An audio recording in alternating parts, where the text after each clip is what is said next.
La Tunisie reste un pays fragile, 5 ans après la chute de Ben Ali. On en parle avec l'invité du Grand Angle.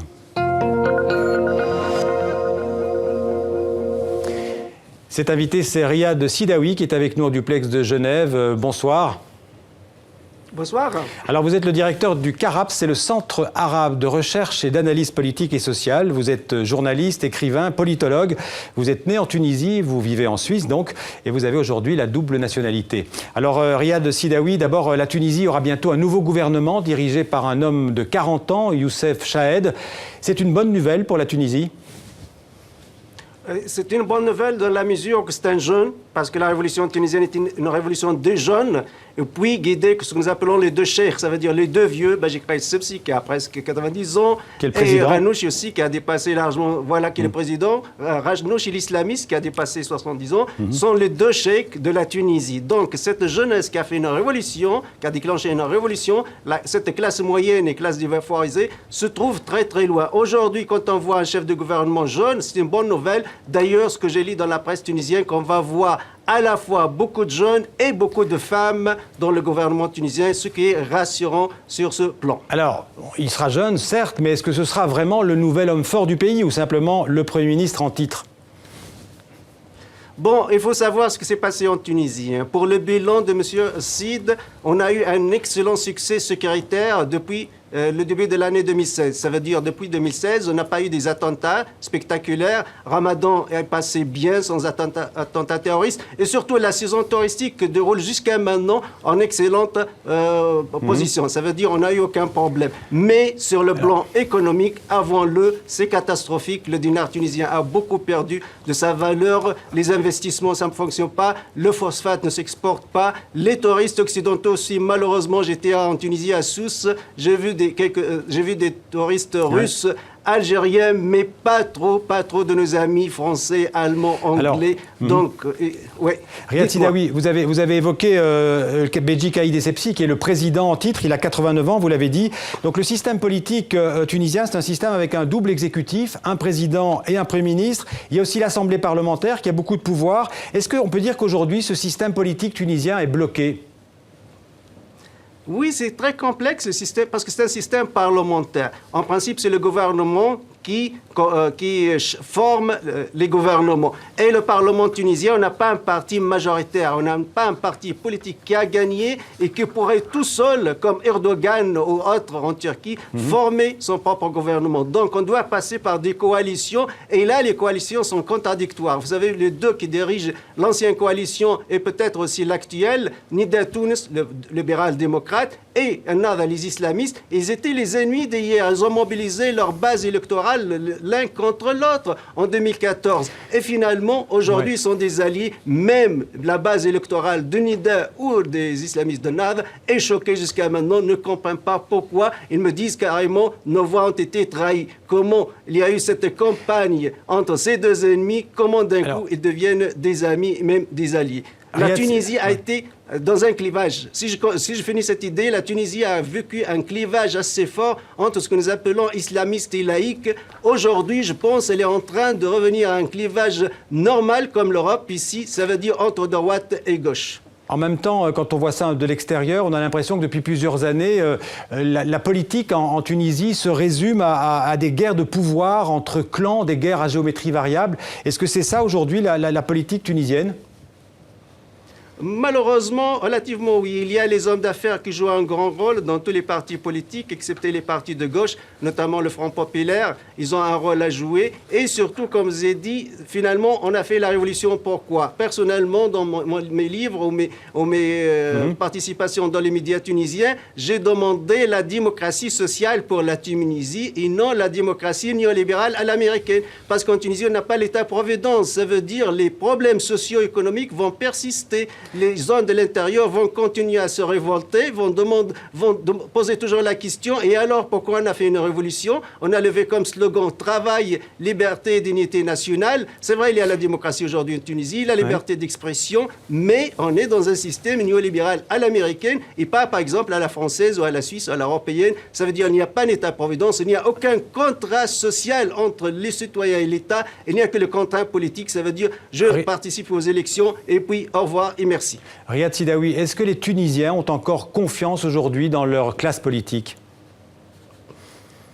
Franchement, pas trop. Franchement, je suis sincère, pas trop. Ils cherchent des nouveaux leaders, des nouveaux chefs.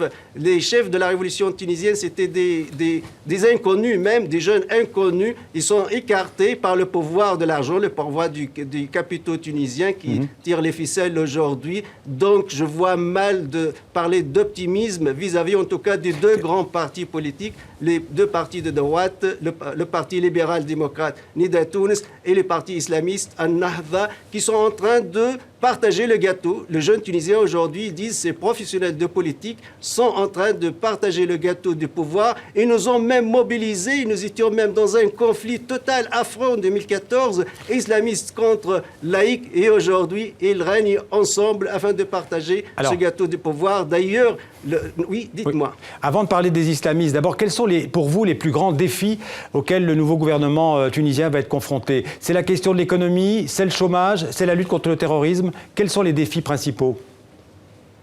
C'est l'économie. Puisqu'en terrorisme, il faut dire, le gouvernement de M. Habib Sid a fait un excellent travail. D'ailleurs, selon les rumeurs ou les articles que je lis dans la presse tunisienne, M. Ben Ali, M. Belhaj Ali, qui était le chef de la sécurité pendant le rallye de Ben Ali, et va continuer dans son poste aujourd'hui. Parce que Beji Qaïd Sebsi a cherché ses anciens officiers de la police tunisienne de Ben Ali afin de faire face au terrorisme. Et ils ont fait un excellent travail. Ça se voit qu'ils sont des professionnels. On n'a pas eu des attentats, comme j'ai dit, depuis 2016. Depuis le début 2016, même l'attaque de Ben Garden, de Daesh Ben Garden, a subi une excellente défaite totale. D'ailleurs, les forces de l'ordre tunisiennes ont réussi à capturer 10 terroristes de Daesh, ce qui a donné une mine d'or de renseignements. À la suite, la police tunisienne a arrêté plusieurs cellules terroristes en Tunisie. Et on est tranquille jusqu'à maintenant. Riyad Sidaoui, vous avez Mais au plan... Oui, allez-y. Oui. Mais au plan économique, comme j'ai dit, non, ça ne fonctionne pas. Surtout la chute de la classe moyenne. Pendant Ben Ali, il y a eu une croissance économique entre 6 et 7%. Aujourd'hui, on parle d'1%. La chute de la valeur du dinar tunisien, donc tout ce qui est importé de l'étranger, ça devient double et triple. Oui, la population tunisienne souffre, surtout la classe moyenne tunisienne, parce que la révolution tunisienne, c'était la révolution de la classe moyenne et la classe défavorisée. Aujourd'hui, au plan économique, ces deux forces sociales ne gagnent rien du tout. Au contraire, elles disent qu'on a beaucoup perdu. Vous avez évoqué vous-même le parti Ennahda de Rached Ghannouchi. Alors c'est un parti qui est aujourd'hui le plus important parti de l'Assemblée parlementaire en Tunisie, avec 69 députés. La question de l'islam en politique, depuis le congrès du mois de mai, le parti Ennahda a dit officiellement, Rached Ghannouchi a dit que son parti sortait de l'islam politique. Est-ce que vous lui faites confiance ? Bon, il y a ce que nous appelons le réel politique. En politique, ce n'est pas une question même de confiance ou d'amour ou de haine. Moi, je dis, est-ce qu'il pourrait devenir comme les partis démocrates chrétiens en Europe? S'il le dit non, on doit le suivre. On ne peut pas le dire non, mais il faut aussi surveiller parce que Al-Nahda aussi, c'est un front qui se compose de plusieurs tendances. Il y a une tendance radicale. Elle a été éloignée, ça c'est clair. Par exemple, les faucons de Nahda ont été obligés de ne pas se présenter aux élections législatives de 2014. Je ne veux pas citer des noms. Donc Nahda aujourd'hui, surtout Ranouch, on appelle ça les politiques de Londres, parce qu'ils ont vécu à Londres, il y a ceux qui ont des passeports britanniques. Et peut-être c'est l'aile modérée qui pourrait continuer dans un islam politique soft, si vous voulez, à la démocratie chrétienne en Europe. Mais confiance totale, toujours il y a un projet totalitaire des islamistes, le califat, etc. Et peut-être, et c'est ça qui fait peur, peut-être le leadership n'est pas en harmonie avec sa base électorale. La base électorale de Nahda aujourd'hui, elle n'est pas satisfaite du tout du discours de son chef, Rached Ghannouchi, selon mes connaissances. Pourquoi cette base-là est plus radicale? Cette base radicale, d'abord, elle a été mobilisée contre Nida Tounes en 2014 et d'un coup elle se trouve en coalition avec Nida Tounes. Et de l'autre côté aussi elle a des valeurs, elle pense que le clan de Londres a vécu une belle vie à Londres, loin, elle a vécu des horreurs sous Ben Ali et aujourd'hui elle veut épouser l'ancien régime, donc elle refuse, elle veut rester radicale comme avant, ça veut dire un peu de vengeance contre l'ancien régime. Or ce qui se passe c'est le Ranouchi, si vous voulez, le clan modéré a épousé l'ancien régime, surtout au plan des hommes d'affaires. Riyad Sidaoui, beaucoup de jeunes Tunisiens, on le sait, sont attirés par le groupe État islamique, font partie du groupe État islamique, sont attirés par le djihadisme. Comment est-ce que vous l'expliquez ? Pour plusieurs raisons. J'ai donné plusieurs conférences, d'ailleurs même à Bruxelles, avant les attentats de Bruxelles. Il y a plusieurs facteurs. Facteurs économiques, sociaux, religieux, politiques. Si on les entend un par un, le facteur économique, par exemple, il y a une partie de la jeunesse marginalisée, totalement marginalisée. Ils cherchaient le terrorisme comme un business. J'ai fait des études et des recherches. Qu'est-ce que l'on voit ces milliers de Tunisiens en Syrie? Peut-être quelques-uns, ils veulent prendre l'avion pour la première fois. Ils ont un salaire, ils sont payés en dollars, en devises. Ils cherchent une aventure. Donc, il y a le facteur économique et il y a le facteur aussi géopolitique. N'oublions pas que le gouvernement de Nahda, de Troïka, avant ces derniers gouvernements, a encouragé implicitement les djihadistes tunisiens d'aller en Syrie et en Irak. Troisième chose aussi, il y a l'invasion de l'étranger, surtout des pays du Golfe, d'une pensée religieuse conservatrice contre la pensée malikite tunisienne qui est en général soufie et qui prêche la tolérance. Riyad Sidaoui, ce sera ma dernière question. Certains craignent ou plutôt sont favorables, ça dépend des points de vue, à un retour de certains benalistes, en tout cas dans les réseaux du pouvoir en Tunisie. Est-ce que c'est une réalité aujourd'hui ? Oui, je pense que le régime n'est pas tombé de Ben Ali, parce qu'il y a l'État tunisien. En sciences politiques, on fait la différence entre gouvernement, régime et l'État. L'État tunisien est resté jusqu'à nos jours. Le régime aussi, il est toujours républicain. Donc le clan de Ben Ali qui a été éjecté, le clan de Ben Ali, sa famille, etc.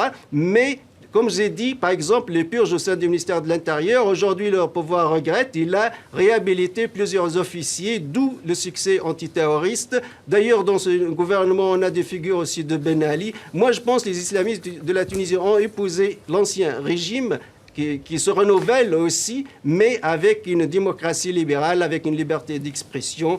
Mais si la Tunisie n'arrive pas à résoudre le problème social, économique, peut-être elle va voir des soulèvements qui viennent de l'intérieur et qui supplantent les islamistes de Nahda et aussi les libéraux de Nida Tounes et qui vont chercher une troisième fois. C'est pour cela que je dis en Tunisie aujourd'hui, on commence à parler de gauche et de droite au lieu de laïcs et islamistes. Finalement, les laïcs et les islamistes ont formé des gouvernements ensemble. Donc on revient à la première source de problème, le problème social, le clivage gauche et droite.